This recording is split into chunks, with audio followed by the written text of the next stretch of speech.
what's going on, guys? Kalamazoo here, and this is going to be my patch 9.1.5 updated Affliction Warlock DPS guide. Just like in 9.0, in this guide we're going to be covering single target talents, AoE talents, legendaries, covenants, soulbinds, conduits, rotations, basically everything you can possibly think of for Affliction Warlocks heading into 9.15. Now, there haven't been a crazy amount of changes from what AF, I guess, is in 9.1. However, with us getting further into Renown, with more soulbinds being unlocked, new conduits and power conduits, things like that, there have been some builds that have emerged that I guess are better than what we talked about in the 9.1 guide, both for Mythic Plus and rating. Decaying Soul Satchels around, which is utterly insane. Malefic Wrath's been showing up a bit in rating, and well, you know, AF is actually better this tier. AF in its current form is actually better this tier than I thought it would be as far as Sanctum of Domination is concerned. Now, I've also placed timestamps in the video description, which will allow you to jump around to sections based around legendaries, whatever you want. There should be a timeline somewhere in the video that should cover whatever you're interested in actually looking into. With that being said, any weak auras, profiles, or add-ons you see here, you can grab for free off my Twitch. If you want to swing by, hang out, ask me questions at the same time, feel free to do so. Now, before we get into the video, I also want to give a massive shout out to my patrons. Thank you guys a million times for all the support. I really, truly do indeed appreciate it. If you're interested in supporting, there should be a link to my Patreon down below in the actual video description. Now, that being said, let's get into the guide, starting off with single target and AoE talents. Starting off with single target talents for Affliction, realistically, what you see here is pretty much cut and dry with not much wiggle room actually available. In the 15 row, we have Drain Soul, ID, or Nightfall. Realistically, Drain Soul is the only option that you take here. It gives you a decent increase in damage and execute range, also bringing shard sniping with it. And if you do end up playing Shadow's Embrace for one of the very niche scenarios that is sort of being played in right now, Drain Soul does stack Shadow's Embrace much faster than casting 3 Shadow Bolts will if you're playing ID or Nightfall. Drain Soul gets the nod in the first row here as far as single target talents are concerned. The 25 row, Writhe and Agony, Absolute Corruption, and Siphon Life. This is also a pretty cut and dry answer, or you play Siphon Life here realistically in single target. Now, Writhe and Agony and Siphon Life aren't incredibly different when it comes to like single target sims. It does still favor Siphon Life, and that pulls ahead even more when you factor in things like Withering Bolt and Rapture and Malignancy and the actual scaling effects based around those. So Drain Soul 15, Siphon Life 25 row. In the 30 row, in patch 9.1, Dark Pact was buffed substantially. Now, Burning Rush is your mobility based ability if you want to use it for uncertain fights. But realistically, in Sanctum of Domination, there really isn't any fight where you have to have Burning Rush I can think of off the top of my head. Dark Pact is just very, very strong. Me having currently 61k health, I pop a Dark Pact, my shield is for 45,000 damage. So I can essentially take a 100k hit, give or take here, and survive. Dark Pact is very, very strong. Realistically, probably a bit too strong. If you combine that with Unending Resolve, you can basically live through whatever you want as far as it being not a one-shot. These Dark Pact's very strong. So for most fights in Sanctum, I'd opt towards Dark Pact. Demon Skin's just not really where you want to be. It's not really relevant on any fight really this tier. In Burning Rush, it's just not needed ability wise. We're playing Night Fae. Soul Shape's really good. And if you don't have Soul Shape, or it's a fight with like a lot of mobility required, typically you have a Roar or a Wind Rush being able to cover most of that. 35 row, Sow the Seeds, Phantom Singularity, and Vital Taint. Phantom Singularity has been your single target go-to talent in this row since, I don't know, AF became this way. Vital Taint costs a shard, is essentially half the cooldown, but that shard cost is, you know, relatively steep. Phantom Singularity is a 45-second cooldown, works well with Rapture windows, which we'll get to in a little bit here, and does not cost a shard. Also lasts longer duration-wise, and just brings overall more value to actual AF and its, you know, current rotation as far as Night Fae is concerned. 40 row, Dark Fury, Mortal Coil, or Howl of Terror. Coil is a pretty short cooldown for a pretty substantial heal. You take Coil here in this row, even though it's not a DPS-based ability. 45 row, Shadow's Embrace, Haunt, Grimoire of Sacrifice. This is a dead talent. We haven't played this in a long time. We have 2 talents in this row, Shadow's Embrace and Haunt. Now, you might remember back to actual 9.0, this was Dark Caller. Shadow's Embrace was the baseline ability, and we had Dark Caller in its place. However, Dark Caller has gone baseline, which I assume we know by now. We have a 2-minute Dark Lair baseline, which is really nice because 2-minute Dark Lair, 2-minute Dark Soul, 2-minute Ruby or Trinket if you're playing it. In this row, in pure single target, you play Haunt. Now, there have been some parses popping up playing the Malefic Wrath legendary lately. They have been playing Shadow's Embrace, which if you sim Malefic Wrath in pure single target, for me personally, it's about, like, Shadow's Embrace is about 20 DPS ahead of Haunt. The jury's still out on this. I would typically just play Haunt when it comes to like rating talents and single target talents at this point, until we know more about Shadow's Embrace, because while it is pretty easy to maintain, well, that 1% extra damage being 10% off of Haunt versus Shadow's Embrace being 9, and the application value of Haunt is still pretty strong. Plus, if you can juggle Haunt in certain settings and get refreshes and things, it's also pretty relevant. I still say to play Haunt in this row. In the 50 row, we have Dark Soul, Creeping Death, or Soul Conduit. You play Dark Soul. That's literally it. Dark Soul, 2-minute cooldown with Dark Lair, a 30% haste cooldown for 20 seconds that pairs well with every CD you have is just way too strong. Not to the point where it needs to be nerfed, but Dark Soul is what you play in this row, hands down, over Creeping Death or Soul Conduit. Creeping Death is horrendous. It's literally anti-synergistic with what AF is now, and Soul Conduit is just undertuned, unfortunately. It needs a buff. So, Drain Soul, Siphon Life, Singularity, Haunt, and Dark Soul Misery as far as single target talents are concerned for Affliction. If we're getting into the AoE category, however, the more Mythic Plus, I guess, end of the spectrum, things do indeed change a bit. You have Drain Soul as your first option in this row here over Nightfall and ID. Drain Soul is even more relevant, I would say, when it comes to Plus, because in addition to having that channeled ability, partial ticks versus like casting a Shadow Bolt and having it die with mid-travel time, Drain Soul gives you those periodic ticks, and it allows you to snipe shards from one pack, building for the next pack before you actually get to it. It's a very, very strong ability in Plus. Realistically, it should be baseline, but Drain Soul is just to play in this row as far as Plus and AoE is concerned. 25 row here, you have the option of Siphon Life, Absolute Corruption, or Writhe in Agony. Now, previously in 9.0, we played Absolute Corruption because our AoE was based around Malefic Rapture. Spoilers ahead, so the Seeds our AoE is based around now. So we play Writhe in Agony in this spot. There are certain times you will see people play Siphon Life with Sow the Seeds if they're trying to opt for a bit of a hybrid build in Mythic Plus. I don't necessarily fault people for this. I just don't think it's worth it at this point because Writhe and Siphon are relatively close, like I've said. And to a similar extent, if you're building like a pre-built group for Mythic Plus, typically your group is built around certain strengths and weaknesses. And I would assume for the most part you have certain classes that can still do a decent bit of single target DPS. You don't need your Warlock to half gimp themselves by playing Sow the Seeds with Siphon Life. So if you're playing AoE build Mythic Plus, more or less, Writhe in Agony gets the nod over Absolute Corruption and Siphon Life in this row. 30 row, still say Dark Pact. It's even more relevant in Plus and higher keys when you're almost getting one shot by certain abilities. It's a really, really strong effect, really strong shield. 35 row. So in 9.1, they buffed the actual damage of Seed of Corruption by a substantial amount. Now, so the Seeds has also launched 2 seeds additionally, so 3 total, the entire duration of Shadowlands. However, that seed damage buff, I guess directly or indirectly, it buffed Sow the Seeds as well. STS, Sow the Seeds, which we're going to refer to it from now on as, is very, very good when it comes to AoE. Sow the Seeds, hands down, is your option in this row or over Phantom Singularity and Vile Taint by a mile. These do gain value with Rapture windows and things at times in AoE, but Sow the Seeds is just so much better. Seed of Corruption becomes your spender in technically 2+ target settings, but realistically 3+ at times, depending on your dot you have active. So the Seeds is just where you want to be as far as Plus is concerned. It's not very close. 40 row, Dark Fury, Coil, Howl of Terror, Coil for the healing. 45 row, Shadows Embrace, Haunt, Grimoire Sacrifice. You play Haunt here. This is like your sort of your way to like focus your priority damage into one target in Plus. You pre-cast your UA, cast your Haunt, get your Seed rolling, Agonies. You have that priority fixate focus damage into that one target while still spamming Seed on multiple. So that one target takes more damage. If it dies before other targets, you can technically drain it, but even if you don't, your UA gives you one extra shard back, fuels more so the Seeds cast, and Haunt further builds upon that. This is sort of what AF's toolkit's like. You have that one priority damage based mob, which has your UA on it, has your Haunt on it, gets more value from Focus Malignancy.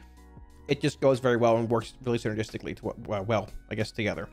50 row, Soul Conduit, Creeping Death, or Dark Soul Misery. Play Dark Soul here once again. 2-minute windows with Dark Lair, Dark Soul, Ruby. It's just too good to pass up. If you pair this with, spoilers ahead, Dreamweaver and or Decaying Soul Satchel Legendary, Affliction Lock AoE becomes utterly insane. Some of the best in the game as far as burst is concerned.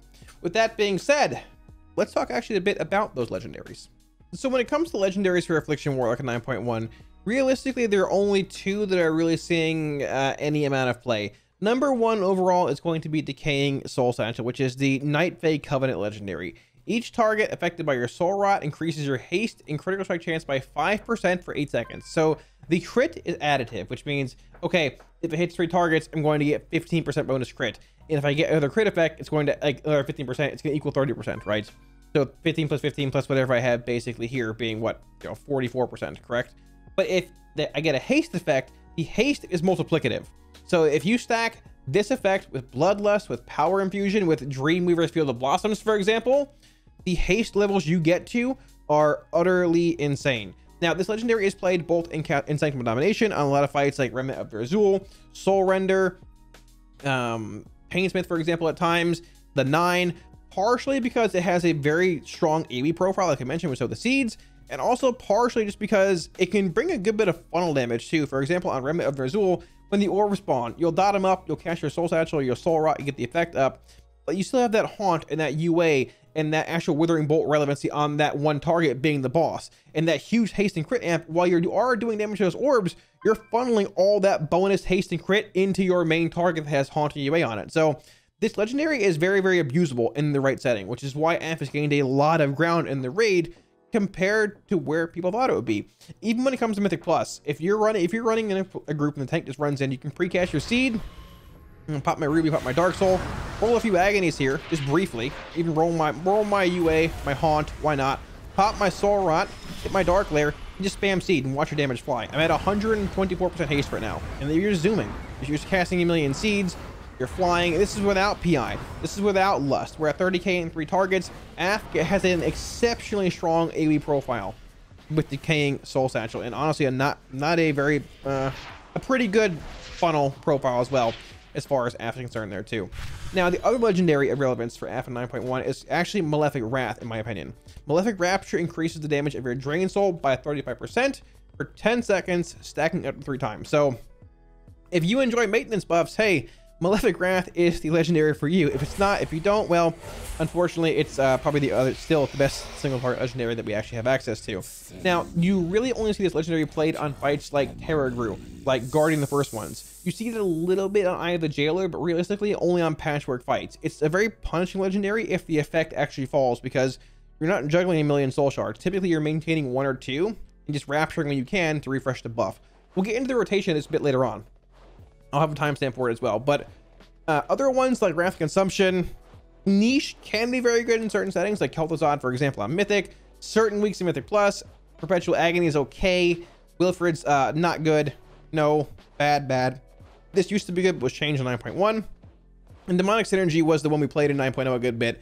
But Decaying Soul Satchel, and to a similar extent, Malefic Wrath have just, overtaken them as far as like AoE relevancy goes and single target relevancy goes. So if you're looking at making one legendary off the bat for Affliction in patch 9.15, I would personally say Decaying Soul Satchel is where you want to start.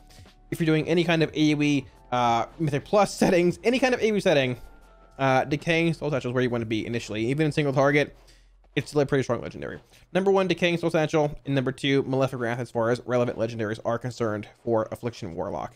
So touching on Covenants briefly for Affliction Warlock in 9.15, yes, the cast time on Decimating Bolt has been reduced a bit. Kyrian has actually been buffed a decent bit with Showering Tides, dot damage and application damage being buffed, and the legendary actually getting buffed a bit, and Venthyr's dot damage from Impending Catastrophe has been increased a tiny bit. But I guess it's more the impact damage. Regardless of all the changes, though, I just don't simply seeing Night Fae being beat as far as Affliction Lock is concerned. You have your relevant Rapture windows, you have Decaying Soul Satchel, which is quite literally the best legendary for AF overall across the board, being based in Night Fae only. Dreamweaver being the best soul wine probably for any Covenant across the board as well, barring some weird interaction with certain ones. Night Fae is just very, very good, and that's even putting aside Soul Shape. As far as like universal applicability goes, you play Night Fae for basically every spec as far as Lock is concerned. It's best for AF, best for Demo, and realistically about the same as Necrolord for Destruction, but you have Soul Shape. So I wouldn't fault somebody for playing, Necrolord or Venthyr or Kyrian. I know this is not max for now, I know these are 9.0 sims, but not enough is changing to make us sway away from playing Night Fae. Now, with Covenants being swappable in 9.15, I myself am probably going to play a bit of Necrolord, Malefic Wrath, Drain Soul build, see how that goes. Wouldn't mind playing some Venthyr Mythic Plus, and also wouldn't mind messing with Kyrian, depending how those buffs actually go. The cool thing is, they're all playable, they're all swappable, but if you're looking for the best actual Covenant, I think it's still Night Fae with Dreamweaver, and I don't really think it's very close. One of the major things that's actually changed for Affliction Lock, starting in early 9.1 and shifting to now, is actually the soul bind that you play in both Mythic Plus and Raiding. Early in 9.1, we were playing Nia for a handful of reasons, Grove Invigoration being very strong. It actually still is. However, later on we went into 9.1 and got 60 Renown and things like that. We were able to actually unlock Dreamweaver's Dream Delver ability, which is essentially just a 3% damage increase for basically ever. Periodic dot ticks refresh Dream Delver. And when it comes to Mythic Plus and multi-target settings, Dream Delver will tick and refresh on multiple targets that have dots on them. So it's essentially a permanent 3% DPS increase, or I guess damage increase, on basically everything that you're hitting as far as Affliction Lock is concerned. Now, outside of that, you also have Field of Blossoms. Both Soulbinds have 3 potency conduits, as we know, but Field of Blossoms being paired with Dream Delver has just propelled, I guess, Dreamweaver to the #1 Soulbind as far as Affliction is concerned. Now, this is also good because Night Fae Af revolves around these Malefic Rapture windows every 1 minute if you're playing Decaying Soul Satchel or a non-Malefic Wrath legendary. Now, Soul Rot is a 1 minute cooldown, but the Blossoms is tied to Soul Rot. And if you're playing Decaying Soul Satchel legendary, which you talked about, that gives you a huge haste and crit amp in AoE. If you're playing Malefic Wrath, well, you still play a bit around those windows. But regardless, Dreamweaver has pulled ahead by a decent bit. If you even pull up Sims here, I can briefly on Blood Mallet, you can see she's pulled ahead even at Renown 60 by about 120-ish DPS, give or take, which is about what's reflected in Sims if you end up running them on raid bots. Now, spoilers ahead for the rest of the videos, Dreamweaver is typically the best soulbind for basically every spec, albeit with a bit of play towards Nia as Demo. I wouldn't fault somebody for playing Nia if you don't want to play Field of Blossoms or Dreamweavers. Nia is still solid. It's still a good soulbind. It's technically still the best soulbind we have outside of Dreamweaver for all Covenants combined. But Dreamweaver has pulled ahead. Field of Blossoms, DSS synergy is incredibly strong, with the crit being additive, with the haste being multiplicative, how it stacks, and just the burst windows that it brings in single target, and especially in AoE, is exceptionally strong. Now, as far as conduits are concerned for Affliction, unlike Demonology that has 4 just really good ones, AF has 2, and then a Covenant one being Soul Eater, which is actually pretty good.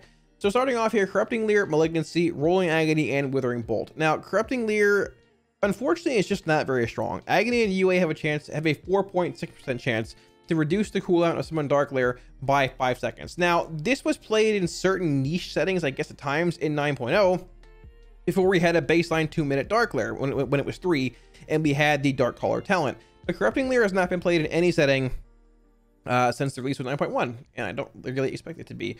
Realistically, I think it's probably be overhauled and changed to a different conduit. It's completely irrelevant, but we don't play Corrupting Leer. It's very, very bad in 99.9% of settings. So moving on, second conduit is Focused Malignancy. Now, this was nerfed substantially heading into 9.1. However, it still remains one of our relevant conduits in single target, and technically in AoE, depending how you look at it, with a bit of a fixation on priority damage. Malefic Rapture deals 13% increased damage to its targets, or to targets suffering from Unstable Affliction. Now, it says targets, plural. Unstable Affliction is limited to 1 target. However, if you're PvPing, you have, I believe, the Endless Affliction ability, Rampant Afflictions, which can put 3 up, which is affected by Malignancy. However, I'm not PvPing, so it is target. But regardless, it is a bit of an increase when it comes to single target damage, with Haunt, modifiers, things stacking like that. Rapture does hit a bit harder, and for the most part, you are maintaining Agony, Corruption, Siphon Life, and during Rapture windows, PS and Soul Rot, UA, 6 dots, it is relatively impactful. Third conduit being Rolling Agony here. So this conduit can be very powerful in settings where you have 3+ targets and you're trying to maintain multiple dots for an, well, extended period of time. If this is empowered, you get literally an 8-second duration increase to Agony, which is also, this does not include the Pandemic window, which is also extended with this. So if you put up an Agony, it lasts for a very long time. Let's see, about 26 seconds. I live in Florida, but I can do basic math. 26 seconds. If you Pandemic it, it's like 32 or something. It's incredibly long. Chances are relatively high you won't even have to refresh in Plus if you're in like a mid-tier key. And if you do, it's 1 time and you're not coming close to having to refresh again. Rolling Agony is very good in like 3+ target settings, but as far as single target's concerned, it's not really something that we want to look at playing. We play Withering Bolt over that. So as far as single target is concerned, spoilers ahead, Soul Eater, Withering Bolt, Malignancy. Withering Bolt is the new conduit in 9.1. Drain Soul deals 10% increased damage per damage over time effect you have on the target. So if you have 20 mobs off to the side that have, you know, a dot on them each, and you have the 1 mob in front of you that you're hitting with 4 dots on them, that mob you're hitting with the 4 dots is only going to get the empowerment from the 4 dots. The 20 mobs off to the side, however many dots you have on them, it doesn't matter. It's not a conduit that is based off how many dots you have at rolling total. It's just like a single target based conduit.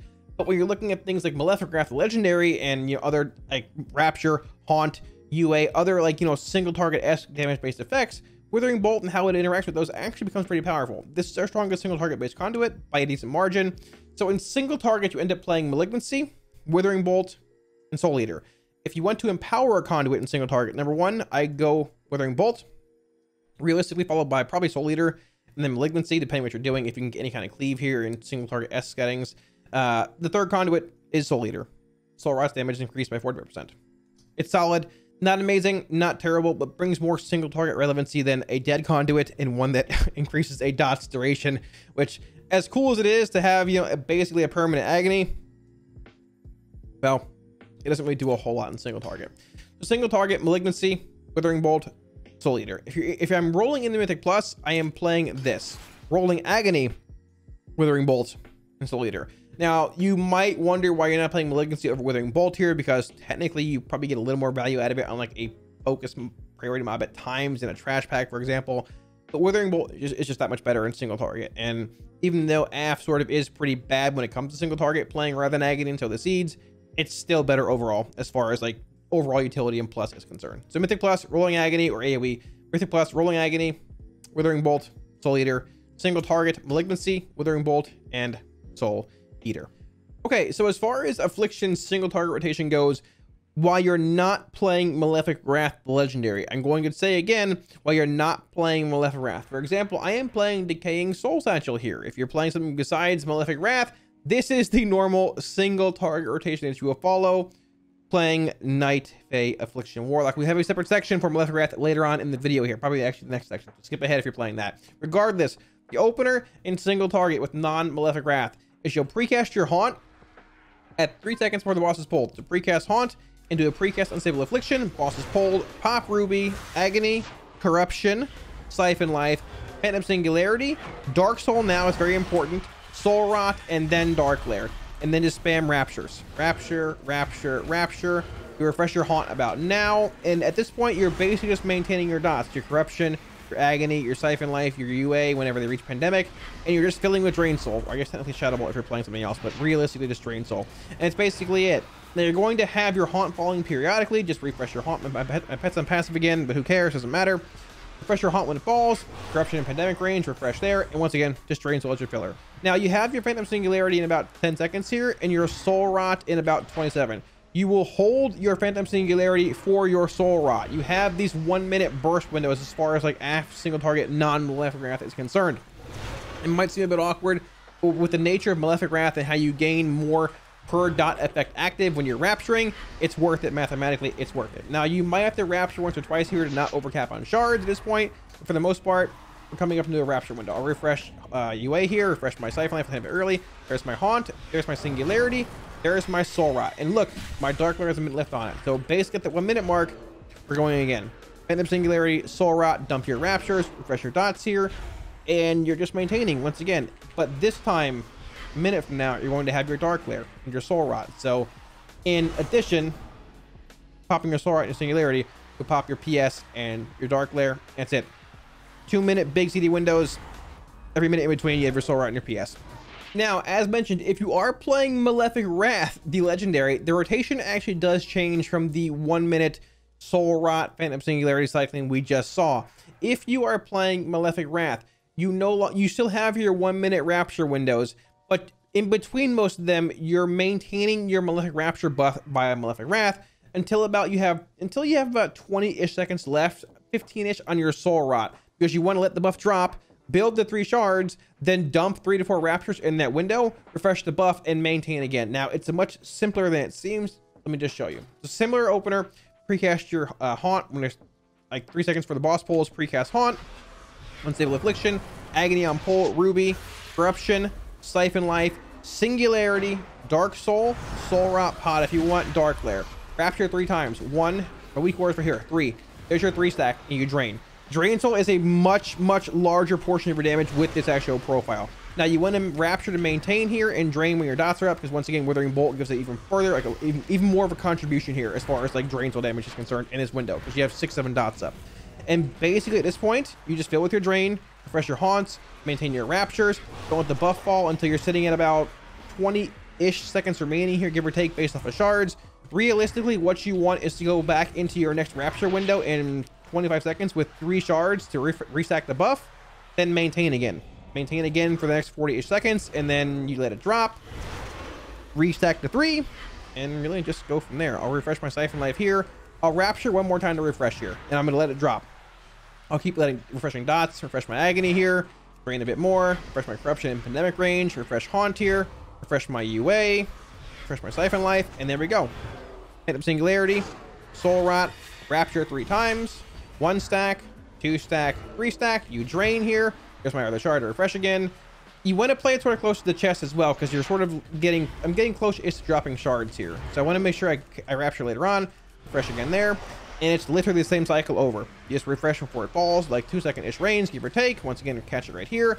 And this time coming around, you're going to have your Dark Soul and your Dark Lair. So very similar to the non-Maleficraft version. You'll pair the same cooldowns in that window once again.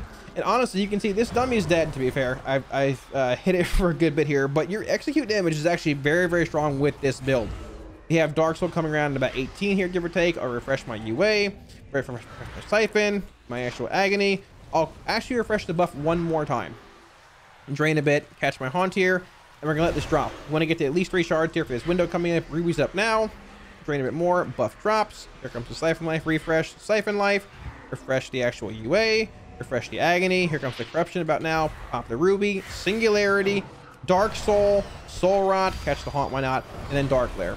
1, 2, there's your 3 stack, and you drain. And once again, these are the windows you'll maintain with this legendary. Now, the 10-second duration is a bit unforgiving if you have mechanics coming on you and things that you're not used to reacting to. So on certain fights with unplanned movement, it can be a bit of a pain, but once you get the actual rotation down, it's nowhere near as bad as it seems, and it honestly provides a pretty good bit of single target damage. Maleficraft to actually become one of my favorite legendaries as far as Affliction is concerned. I actually enjoy the playstyle a pretty good bit.